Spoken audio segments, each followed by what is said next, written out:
이 시간 우리가 나눌 은혜의 말씀은 시편 65편 5절 말씀입니다. 시편 65편 5절 말씀 다 같이 봉독하시겠습니다. 우리를 구원하시는 하나님, 주님께서 그 놀라운 행적으로 정의를 세우시며 우리에게 응답하여 주심으로 땅끝까지 먼 바다 끝까지 모든 사람이 주님을 의지합니다. 아멘. 오늘은 내가 여기 있나이다 라는 제목으로 은혜를 나누고자 합니다. 오늘 본문을 보니까 이 본문은 참 해석이 어려운, 그런 이해하기 어려운 한글 성경으로 번역이 된 그런 말씀입니다. 그나마 새번역 성경이 가장 우리가 이해하기 쉽도록 번역이 됐는데요. 이 말씀이 아주 놀라운 말씀입니다. 우리를 구원하신 하나님, 주님께서 그 놀라운 행적으로 정의를 세우시며 주님의 능력이 나타나는 곳에서 정의가 세워지고 진리가 거기서 선포되는 것입니다. 그리고 우리에게 응답하여 주시는 그 살아계심을 보여주심으로써 땅끝까지, 먼 바다끝까지 모든 사람이 주님을 살아계신 하나님으로 인정하면서 주님을 의지합니다. 바로 이런 위대한 신앙 고백입니다.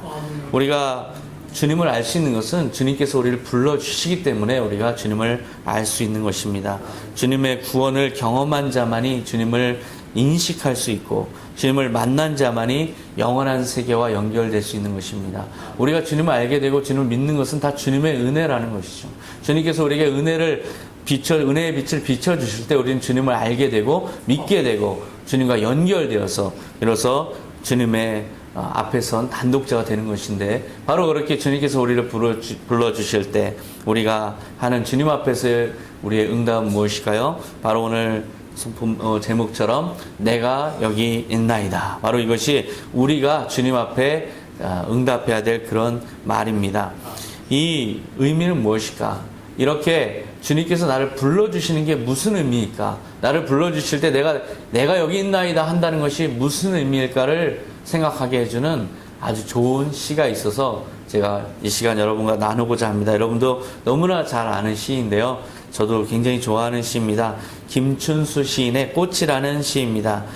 다 같이 함께 음미하면서 같이 천천히 읽어볼까요? 내가 그의 이름을 불러주기 전에는 그는 다만 하나의 몸짓에 지나지 않았다. 내가 그의 이름을 불러주었을 때 그는 나에게로 와서 꽃이 되었다. 내가 그의 이름을 불러준 것처럼 나의 이 빛깔과 향기에 알맞은 누가 나의 이름을 불러다오. 그에게로 가서 나도 그의 꽃이 되고 싶다. 우리들은 모두 무엇이 되고 싶다.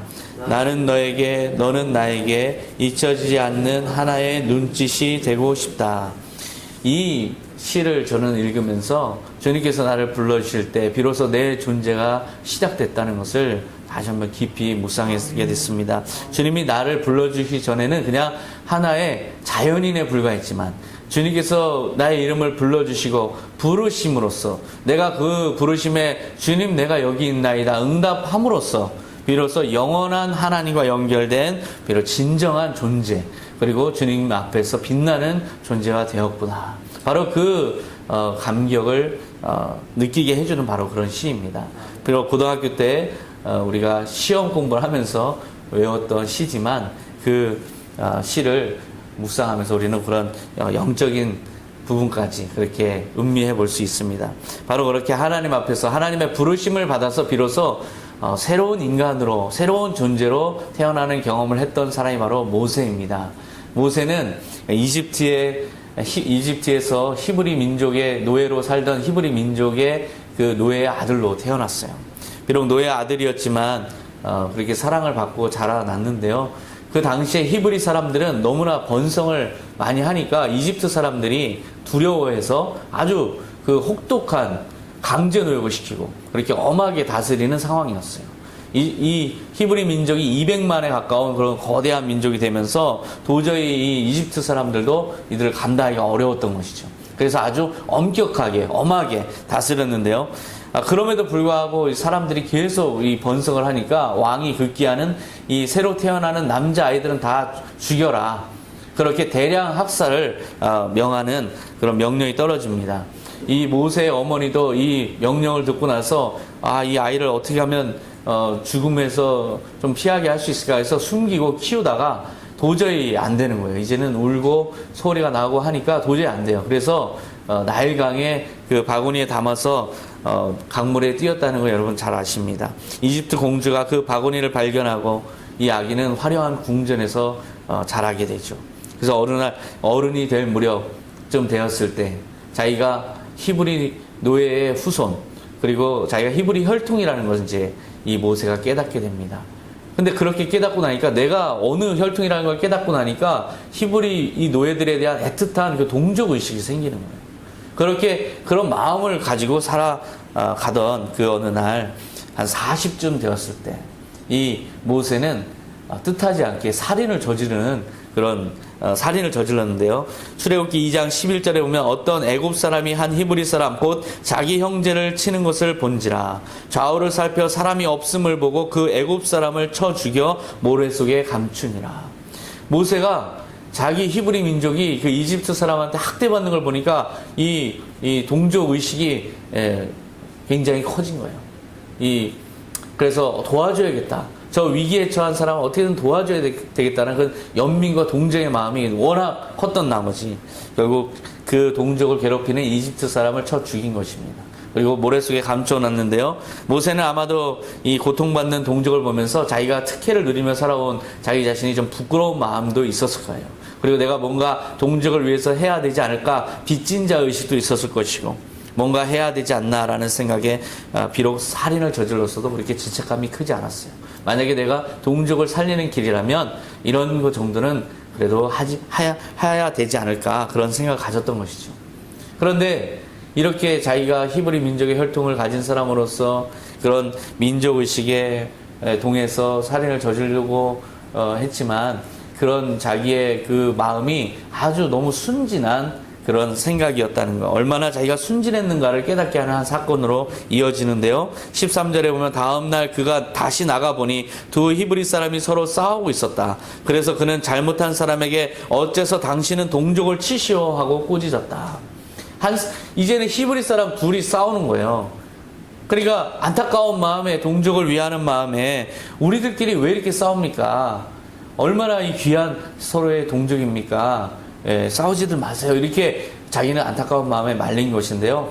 뜻하지 않게 자기의 기대가 산산조각 나는 그런 말을 듣게 됩니다. 14절에 보면 그러자 그 사람은 누가 당신을 우리의 지도자와 재판관으로 세웠소? 당신이 이집트 사람을 죽인 것처럼 나도 죽일셈이요 하고 대들었다.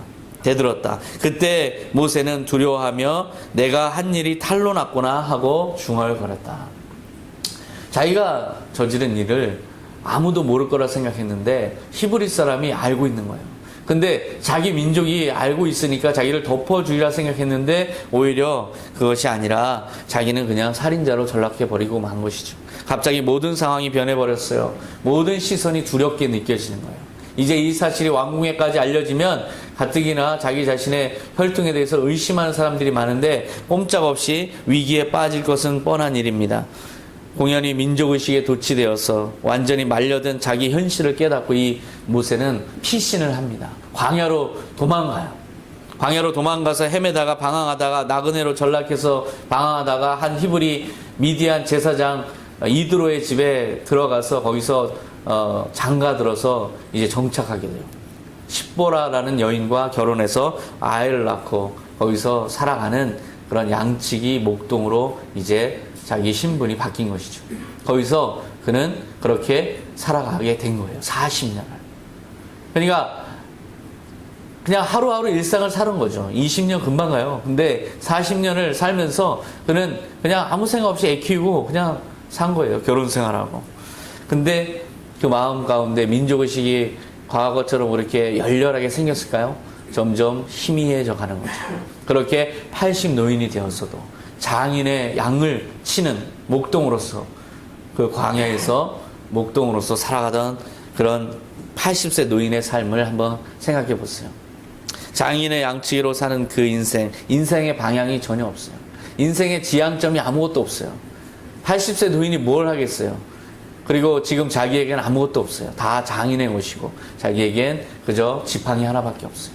양을 칠 수 있는 지팡이와 걸을 수 있는 두 다리와 정말 이제는 희망 없는 몸뚱이 하나밖에 없는 이 모세의 삶의 목적이 전혀 없는 방향을 상실한 한 광야의 노인에 불과한 것이죠. 자신을 발견하지 못해서 방황하는 인생으로 살아가고 있어요. 그 모세는 내가 누구인지 전혀 모른 채 살아가고 있어요. 죽은 존재인 것이죠. 그렇게 살아가던 모세에게 그렇게 일상을 의미 없이 그저 하루하루 목동에 이 양들에 끌려다니면서 살던 이 양치기 목동에게 하나님께서 나타나신 것입니다. 출애굽기 3장 2절에 여호와의 사자가 떨기나무 가운데로부터 나오는 불꽃 안에서 그에게 나타나시니라. 그가 보니 떨기나무에 불이 붙었으나 그 떨기나무가 사라지지 아니하는지라. 이 떨기나무는 광야에 가면은 그 아주 바짝 마른 낮은 그렇게 막 울창하지도 않은 그냥 엉성한 나무예요. 그냥 불 붙으면 후룩 타버리고 마는 그런 나무예요. 근데 여기 떨기나무에 불이 붙었는데 이 나무가 사라지지 않는 거예요. 모세가 보니까 이상한 거죠. 이상하다. 어째서 저 떨기나무가 타질 않는가. 그래서 한번 가봐야겠다 해서 지나가던 그 발길을 돌려서 그 떨기나무를 향해서 오는데요. 4절에 보면 그때 여호와께서 그가 보려고 돌이켜 오는 것을 보신지라. 하나님이 떨기나무 가운데서 그를 불러 이르시되 모세야 모세야 하시매. 창조주 하나님께서 거듭해서 이 사람의 이름을 자기 이름을 부르시는 겁니다. 모세야 모세야. 이것이 무엇을 의미할까요? 두 번이나 정확하게 그 이름을 부른다는 것은 바로 그 하나님과 이 모세의 관계가 여러 가지로 해석될 수 있는데요. 그 장소에서 그 때에 그러한 방식으로 하나님께서 정확하게 그 존재의 이름을 부르고 계시다는 것은 이것은 하나님께서 계속해서 그 삶을 지켜보고 계셨고 하나님께서 이미 아는 존재고 하나님께서 창조주 하나님께서 이 존재를 부른 것이 확실한 것입니다. 자기의 이름을 부르시는 영원하신 창조자 하나님을 만난 것이죠. 이게 무슨 의미일까요?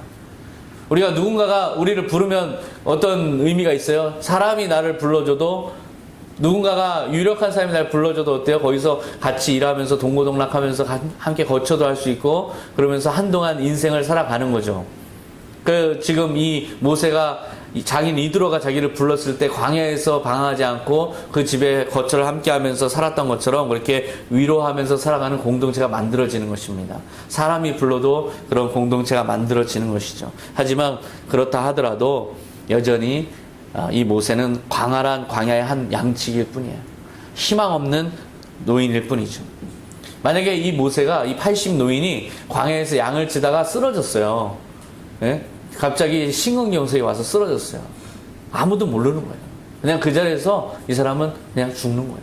그러면 그냥 먼지가 되어버리고 마는 거죠. 이렇게 허무한 인생을 지금 살아가고 있는 거예요. 이렇게 희망 없는 인생을 살아가는 거예요. 우리가 사람을 좋아하지만 사람이 부르는 것은 그렇게 한계가 있습니다. 하지만 지금 여기서 이 모세를 부른 분은 하나님이세요. 하나님께서 부르시면 그 존재는 어떻게 될까요? 영원한 존재로 하나님이 아는 존재로 깨어나는 것입니다. 비존재에서 영원한 존재로 갑자기 그 존재가 변화되는 것이죠. 발견되는 것이죠. 존재가 발견되는 거예요. 하나님께서 먼지 속에서 모세를 찾아냅니다. 모세야. 이 하나님께서 부르시는 존재는 어때요? 하나님이 아는 존재는 모두가 살았느니라. 오늘 우리가 말씀을 같이 봉독했죠. 바로 이 살아있는 존재로 부활하는 존재로 그렇게 일어나는 것입니다. 영원히 하나님으로부터 기억되는 존재로서 자기를 자각하는 그 순간이죠. 그럴 때 인간의 자연스러운 응답의 표현은 무엇일까요? 3장 4절에 보면 내가 여기 있나이다. Here I am. 내가 여기 있습니다. 주님 나를 불러주시니 감사합니다. 이 먼지 속에서 나를 불러주셨습니다. 그래서 주님의 음성 듣고 나니 내가 주님의 음성이 들리니 이제 대답합니다. 먼지 속에서 대답하는 거예요. 내가 여기 있나이다. 이것은 바로 죽은 존재가 살아나는 부활의 소리입니다. 여러분이 어느 때라도 주님께서 여러분을 부르시면 여러분은 내가 여기 있나이다의 대답을 준비하시기 바랍니다. 그렇게 여러분이 응답할 때 그때서부터 여러분은 영원한 존재로 주님과 연결되는 것이죠. 하나님 모세를 부르시면 그 존재가 비로소 영원함 속에서 발견되고 이 영원한 하나님의 생명과 연결되어서 이 모세조차도 영원한 존재로 일어나는 것입니다. 출애굽기 3장 5절에 하나님이 이르시되 이리로 가까이 오지 말라. 내가 선 곳은 거룩한 땅이니 내 발에서 신을 벗어라. 나는 내 조상의 하나님이니 아브라함의 하나님, 이삭의 하나님, 야곱의 하나님이니라. 하나님께서 이렇게 자신의 부른 목적, 부른 이유를 말씀하세요. 거룩한 땅, 어디가 거룩한 땅일까요? 이 아주 아름답게 장식이 된 성전만이 거룩한 땅이 아니에요. 이것이 물론 하나님이 함께 하시기 때문에 거룩한 땅이죠. 하지만 하나님이 여러분을 부르신 그곳이 거룩한 땅이에요. 여러분의 직장, 여러분의 가정, 여러분의 선교지, 여러분의 사역지, 이곳이 바로 거룩한 땅이에요. 거기에서 하나님께서 여러분을 부르시는 것입니다. 그것이 바로 하나님이 경험되는 것, 하나님이 임재하시는 것, 그리고 여러분이 하나님을 향해서 기도하는 것, 그것이 바로 거룩한 땅이에요. 바로 이 모세에게 하나님께서 여기는 너가 선 곳은 거룩한 땅이다. 그런데 그 거룩한 땅에서 신을 벗어라. 이 신을 왜 벗으라고 했을까요? 이 신을 벗고 그가 서게 되는 그 땅은 바로 하나님이 임재하는 그 땅이에요. 바로 하나님의 임재를 이제까지는 너는 아브라함의 하나님, 이삭의 하나님, 야곱의 하나님, 조상으로부터 족보로 내려오는 하나님으로 만났지. 하지만 아니야. 이제는 너가 하나님의 거룩한 임재하는 땅에서 너의 발, 너의 살갗으로, 너의 피부로, 촉감으로 완전하게 하나님을 경험해야 돼. 이제는 너의 하나님이야. 너가 곧 가야 될 그 땅, 그곳에서 너를 만나주시는 하나님을 경험해야 된다. 바로 직접 살아계신 하나님, 너의 하나님으로 그 거룩한 땅에서 하나님을 경험해라. 바로 그런 말씀입니다. 그리고 당시에는 주인은 신발을 신고 있었어요. 근데 노예들은 신발을 신을 수가 없어요. 맨발로 다녀야 돼요. 다시 말하면 이 모세는 이제까지는 자기 신을 신고 자기 멋대로 다니던 삶을 살았어요. 하지만 이제는 신을 벗는다는 것은 하나님의 노예입니다를 선언하라는 거죠. 나는 하나님의 종입니다. 이제는 가라 하면 가고 오라 하면 오고 그렇게 주님의 명령에 따라 살겠습니다. 이제는 나는 주님의 뜻을 따라 사는 존재입니다.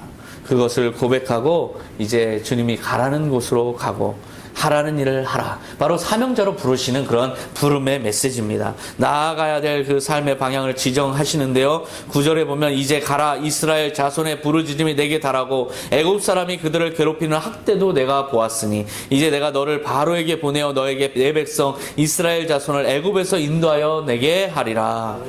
근데 이 말씀을 보면 모세에게 명령하는 것 같지만 사실 그 명령 속에 그 명령을 품고 있는 그 아는 문장, 안긴 문장은 모세가 하는 건데 아는 문장, 즉 그 모든 행위의 주체를 보면 하나님이세요.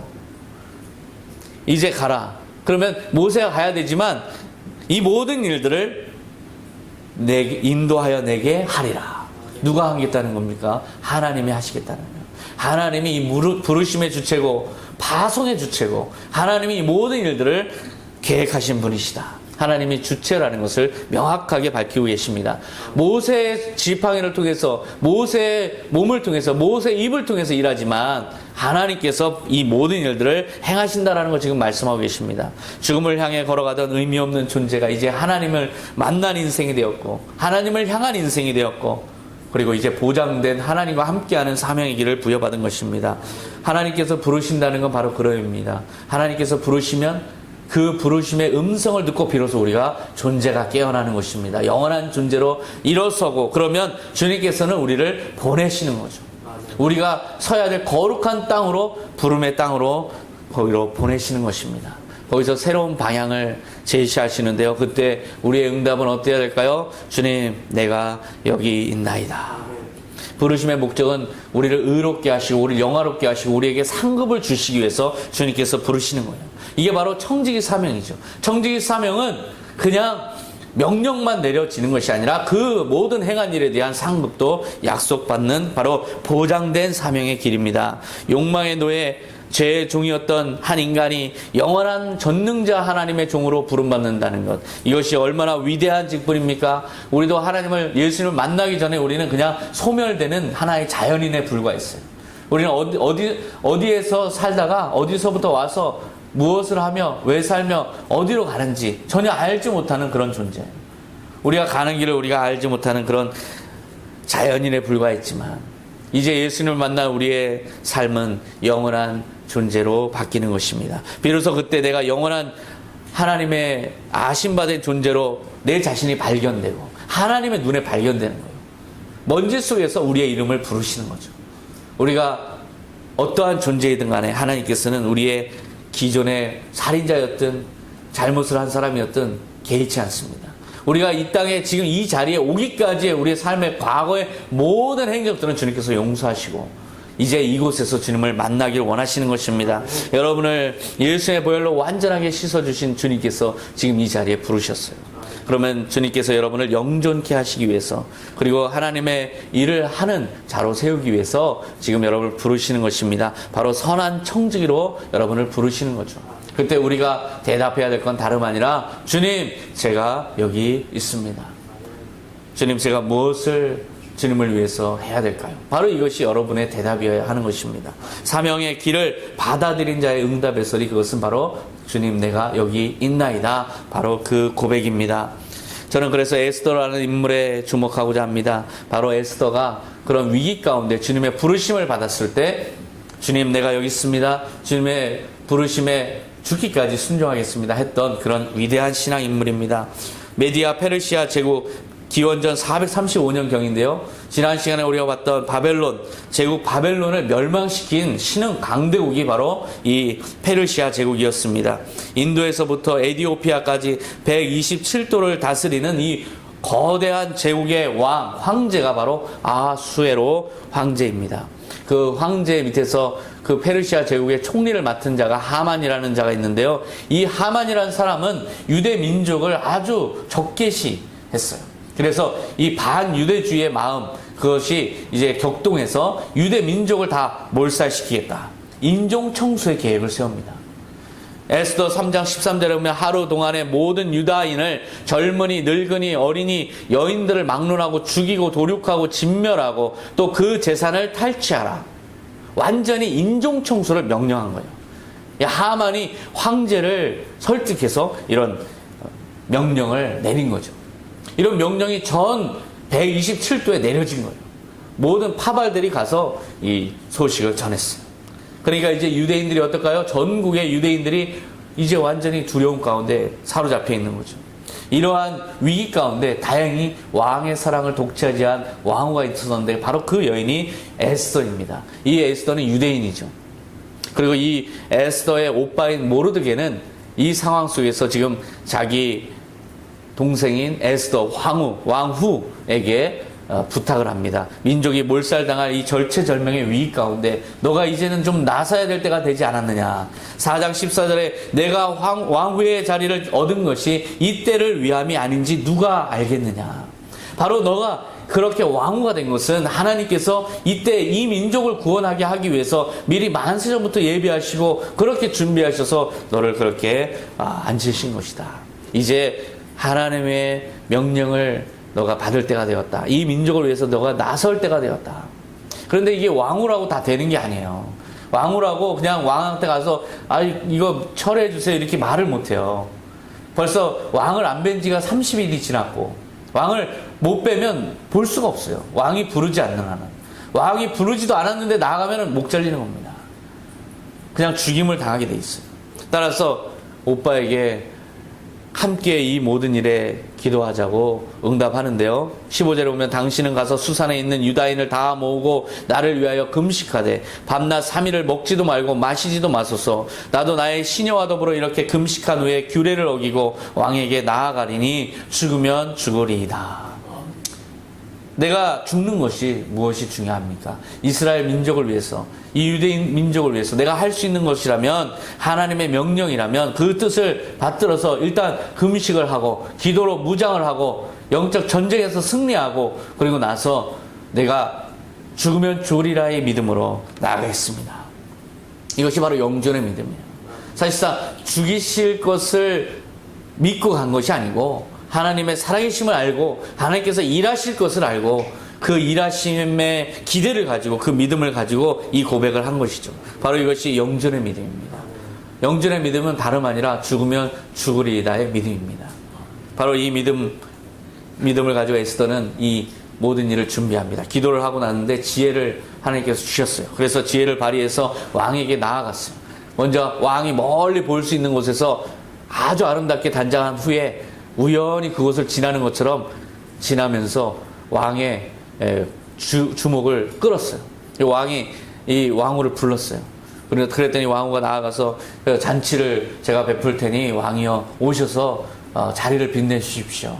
해서 잔치를 베풀었죠.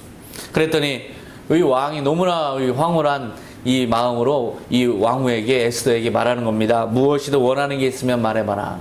그때 직언하는데요. 에스더 7장 3절 말씀입니다. 제가 만일 황제의 총애를 받았다면 또 황제 폐하께서 기쁘게 여기신다면 나와 내 민족의 생명을 구해주소서. 이것이 내 소원이며 간청입니다. 나와 내 백성이 우리를 죽이려는 사람들의 손에 팔려 전멸을 당하게 되었습니다. 이것은 목숨 걸고 지금 호소하고 있는 거예요. 그런데 그냥 단순히 목숨 걸고 민족 의식에 입각해서 민족을 살리려고 그냥 애걸복걸하는 그런 말이 아니에요. 이 고백에는 죽으면 죽으리라의 믿음이 담겨 있는 고백이에요. 죽으면 죽으리라의 영존의 믿음으로 지금 왕에게 말하는 거예요. 이것은 바로 살아계신 하나님을 믿고 나아가는 거죠. 하나님께 나아가는 자는 반드시 그가 계신 것과 그가 자기를 찾는 자들에게 상 주시는 이심을 믿어야 할지니라. 바로 이 믿음으로 나아간 겁니다. 그랬을 때 자기의 운명을 붙잡고 계신 하나님께서 제가 이렇게 사직사의 믿음으로 나가면 주님께서 역사를 안 하실 리가 없다. 주님께서 다 보시고 계시고 주님께서 이 모든 상황 속에서 나를 택하셨는데 내가 주님을 완전하게 믿는 믿음으로 나가는데 주님께서 살아계심을 내가 아는데 주님께서 다니엘에게서 역사하셨던 그 주님께서 가만히 계실 리가 없다라는 믿음으로 나아가서 이 고백을 한 것입니다. 완전히 자신을 내어드린 믿음이죠. 이 믿음에 하나님이 반응하셨습니다. 행동하셨어요. 그래서 하만이 처벌되고 민족이 살아나는 그 놀라운 기적의 기록을 쓴 것이 바로 에스더서라는 성경입니다. 우리도 이 자리에 주님께서 부르셨어요. 이 자리에 하나님께서 여러분을 부르신 것은 이 먼지 속에서 부르신 거예요. 우리가 먼지와 같은 존재들 속에서 보이지 않는 의미 없는 존재들 속에서 주님께서 우리의 각 사람의 이름을 부르셔서 이 자리에 데려다 놓으시고 발걸음 인도하셔서 앉혀 놓으시고 지금 말씀하시고 여기에서 여러분을 지금 부르시고 계신 것입니다. 이 부르심을 갖고 우리 모였습니다. 하나님의 뜻을 받들어 수행하기 위한 선한 청지기로 여러분을 다 부르신 것입니다. 그렇다면 이 모든 것이 이때를 위함이 아니겠습니까? 지금 우리가 기도해야 됩니다. 우리 민족을 위해서 기도해야 되고 지금 영적으로 타락하고 있는 수많은 그런 사람들을 위해서 기도해야 되고 그리고 우리 교회가 다시 교회들이 살아나기 위해서 한국 교회가 살아나기 위해서 한국 선교가 살아나기 위해서 선교지에서 죽어가는 많은 영혼들을 살리는 그 영적인 전쟁 가운데 주님 역사하시기 위해서 우리가 기도해야 될 이때를 위해서 우리를 부르신 것이 아니겠습니까?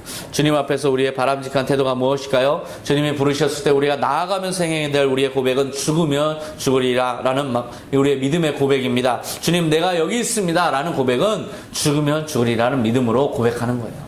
주님이 부르시면 어디로 보낼지 알아요. 모르는 거예요. 죽으면 죽으리라로 가지 않으면은 주님의 부르심에 응답할 수가 없어요. 영존하시는 하나님께서 내가 비록 물 가운데로 들어가도 나를 침몰치 않게 하시고 불 가운데로 가더라도 나를 타지 않게 하실 것이라는 믿음으로 나가지 않으면 주님의 살아계심 앞에 우리는 내가 여기 있나이다 응답할 수 없는 것입니다. 믿음은 하나님께 그렇게 하나님을 향해야 되고 그러면 우리의 소망도 하나님에게 그렇게 온전히 그렇게 하나님을 향하게 되는 것이죠. 베드로전서 1장 22절 너희는 그를 죽은 자 가운데서 살리시고 영광을 주신 하나님을 그리스도로 말미암아 믿는 자니 너희 믿음과 소망이 하나님께 있게 하셨느니라. 여러분의 소망, 여러분의 믿음이 이 세상에 있다면 이 부르신 이 자리에서 지금 이 모든 방향을 하나님께 돌려야 되는 것입니다. 여러분을 죽은 자 가운데서 살리신 예수님의 보혈의 능력은 바로 여러분을 그렇게 하늘을 향해서 소망을 가지고 하늘을 향해서 하나님을 향해서 믿음을 가지고 살아가도록 그렇게 부르신 것입니다. 우리가 어디에서 와서 왜 살며 어디로 가는지 알지 못한 채 그렇게 무의식 가운데 살아가고 있는 존재입니다.